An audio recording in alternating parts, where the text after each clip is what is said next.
indi məsələn deyək ki, Vaqif də deyək ki, o birisi Vaqif də deyək ki, Anar da, sonra Ramiz Rövşən də deyək ki, Çingiz Abdullayev də hamısı birdən, həmən bizim o dəyər saydığımız adamlar birdən qalxıb etiraz eləmiş olsaydılar, Azərbaycanda bugünkü vəziyyət olardı mı? Və yaxud da bugün Azərbaycanda uşaq pulu verməyə bilərdilər mi? Yəni mən o mənada deyirəm ki, bəşəriyyətin ən güclü şəxsiyyətlərindən biri, o da Heydər Əliyev. Bu saat cəmaat bahanə axtarır ki, bir balaca dursun ayağa, bu hakimiyyət dəyişsin və Heydər Əliyevin o heykəllərin boğazda kəndir keçəsinlər, sürüsünlər şəhərin o başından bu başına. Bu oğul da deyir ki, Heydər Əliyev xalqın ürəyində öz heykəlini uzadır. Yəni, o nöqteyi nəzərdən deyirəm ki, yəni, biz xeyrimizi, şərimizi, yəni, o, deyək ki, adam var, məsələn, müxalifətdə, bütün, deyək ki, 90-dan üzü bəri müxalifətdə olub, özü də ziyalıdır, məsələn, təhsili filanı, bu boyda vaxtda, təbii məsələdir ki, yaşayışı yox, filanı yox, biz yeri gələndə onu ələ salırıq. Qınıyırıq onu bilirsiniz niyə görə, ona görə ki, o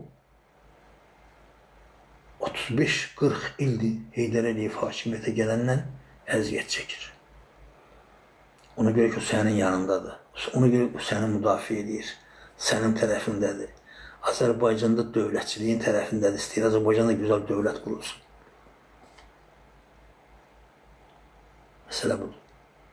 Bu da gedir, deyək ki, görək, mən sadəcə olaraq fikirləşirəm ki, gör, insan fikirləşir, Mozartla Salieri'nin o Fransız bəstəkarı ikilərsə, onların aralarında bu nifrət, yəni intriqa olub. Deyir ki, 18-ci ildə Mozartla Salieri, 20-ci əsrdə də Heydər Əliyevdən Qarbaçov. Təsəvvür edirsiniz? Nə qədər yaramaz olasan ki, bu dərəcədə fikirləşə biləsən. Məsələn, dahi haqqında nəsə fikirləşmək olayı bir daha Heydər Əliyevi götürüb oradan sən, inanın mənə, içində də filmlərin, 12 film çəkib, içində heç nə yoxdur. Yəni, material yoxdur.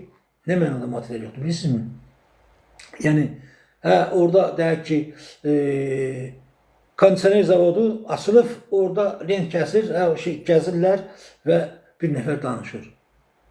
Hamımız da bilirik ki, Sovetlərin törətdiyi, məsələn, deyək ki, Heydər Əliyevin 2 dənə qırmızı əmək bayrağı ordeni alıb da Heydər Əliyev bilirsiniz.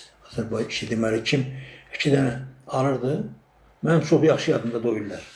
Vaqifin də, həmən bu Vaqif Mustafayevin də çox gözəl yadındadır. Azərbaycanda mağazinlərdə kilkidən tamat sokundan başqa heç nə yox idi. Amma mən yaxşı yadımdadır ki, biz Şəmkirdən minirdik avtobusa, ya Ermənistana, ya da Gürcüstana gedirdik. Oradan kərə yağını alıb gətirirdik, yəni oradan istənilən şey. Məsələn, deyək ki, bugün danışırlar o günü Gürcüstanla bağlı ki, məsələn, adamlar var deyir, bugün biznesini Gürcüstana daşıyırlar. Gedirlər Gürcüstanda. Mənim çox yaxşı yadımdadır Sovetlərin vaxtında, 70-ci illərdə. Deyək ki, Şəmkirdən gedirdik, Gürcüstanda işləyirdi. Ayda deyək ki, 500 manat, 700 manat maaş alırdı. Həmən işə Azərbaycanda 250 manat pul verirdilər. Fəylə işləyirdi. Və mənim çox yaxşı yadımdadır. Mənim orada, onların içində mənim qohumlarım da var idi. Hansı ki, gedirdi Gürcüstanda işləyirdi. Həmən pulu qazanırdı, gəlirdi. Və yaxud da bazar günü, deyək ki, 150 kilometrdir bizdən Tiflisə. Otururdu, səhər-səhər çıxırdı yolun qırağına, otururdu avtobusa, minirdi, gedirdi, deyək ki, Gürcüstana, bazarlığını eləyirdi, axşam da həmən o avtobusla geri qayıdırdı. Çox yaxşı yadımdadır, Allah ölənlərimizə rəhmət eləsin. 90-cı ildə Bakı, Tbilisi, Ağdam-Tbilisi avtobusu partladı Gəncədə. Mənim bir bacım var idi, Tarix müəllim. Gəncəyə gedəndə həmin avtobusda dünyasını dəyişmişdi. Şərəfsizlər partlatmışdı həmin avtobus. Məsələ budur. Yəni, Vaqif həmin şeydən ikinci film, bu görüm onun adı nə idi? Deməli, Heydər Əliyev birinci. Oradan həmən o Heydər Əliyevin o 69-82-ci illərdə Azərbaycanda hakimiyyətdə olduğu, hələ 50-ci illərdə, bilmirəm sizin yadınızdadır, bu rəhmətlik bəstəkar Tofiq Quliyevin 80 illik yübleyi keçirilirdi. 80 illik idi deyəsən sarayda. Orada Heydər Əliyev gəldi ki, Tofiq yadındadır, 80-ci şey, deməli 70-ci illərdə, 50-ci illərdə deyir. Deməli 80 illik yübleyi Heydər Əliyevdə gəlir. 50-ci illərdə deyir, siz deyir şeydə, bunlarda deyir, caz çalırdınız deyir, hə deyir, yaxşı yadımdadır deyir.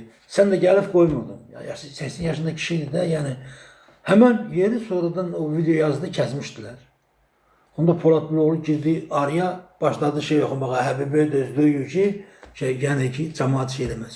Bu da həmən dövrdən film çəkir ki, güya ki, Heydər Əliyev 69-da vəzifəyə gələndə və onun da təqdimatı bir filmdir.